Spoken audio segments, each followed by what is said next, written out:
A while back I picked up a free rib hole with a delaminated tube and figured how hard could it be to put it back together. I knew it might be kind of difficult, but you never know what obstacles you're going to find until you find them. The first issue I had was that none of the pump fittings I had seemed to work, and I figured after trying every fitting, daisy chaining some pumps, I was going to just have to deal with this part later. The previous owner had done some prep work. They had sanded down the hole, but there was still a little bit of glue inside of the actual tube. I don't know what you call it, the little flap that the glue holds the hole and the tube together on.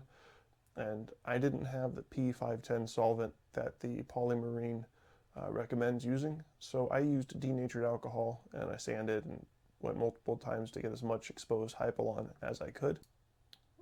There was one little gap up near the top of the rib where the glued on section and the non-glued on section met that I thought was going to be my biggest problem. It was one, but definitely not the only problem. After all the surface prep, the next thing I was going to do was try to see if I can actually get the tube to fit where it was supposed to go. As I pulled on this thing, I tried getting the initial flap seam that hugged the hole to line up, but all the little folds and drapes of the fabric were just a little bit short. So as I was tugging, I thought maybe I'd have a better chance after I inflated it. However, when you don't have the right tools, inflating a boat is a little harder than it sounds.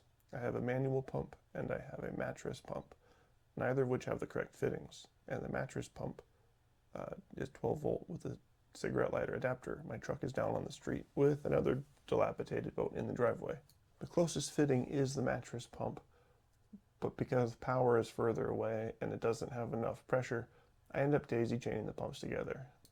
Now it's time to glue the boat together. I am using a Polymarine 2-part CSM adhesive, and it recommends temperatures in excess of 70 degrees with humidity less than 50%, and this happened to be just the day to do that, and I had a narrow window of time to fit this in. After the first coat, they recommend waiting a minimum of 30 minutes and reapplying it, so that's what I did. However, this day was pretty hot and it tacked up pretty quick. You can see I went a couple of times and had to get new gloves. I kept getting stuck to the boat and had to get gloves that wouldn't tear on me. The transition between the original glue and where I was adding the glue did definitely turn out to be a problem. I was having a hard time getting proper adhesion because it started to flash off and cure over by the front of the boat before I actually got the back mounted, and I couldn't get the seam flap that secures to the transom actually tied in over here. So I'm trying to tug on this thing and trying to make sure that it's aligned properly, but every time I tug and pull it to the transom, I ended up pulling the seam and the flap off of down below.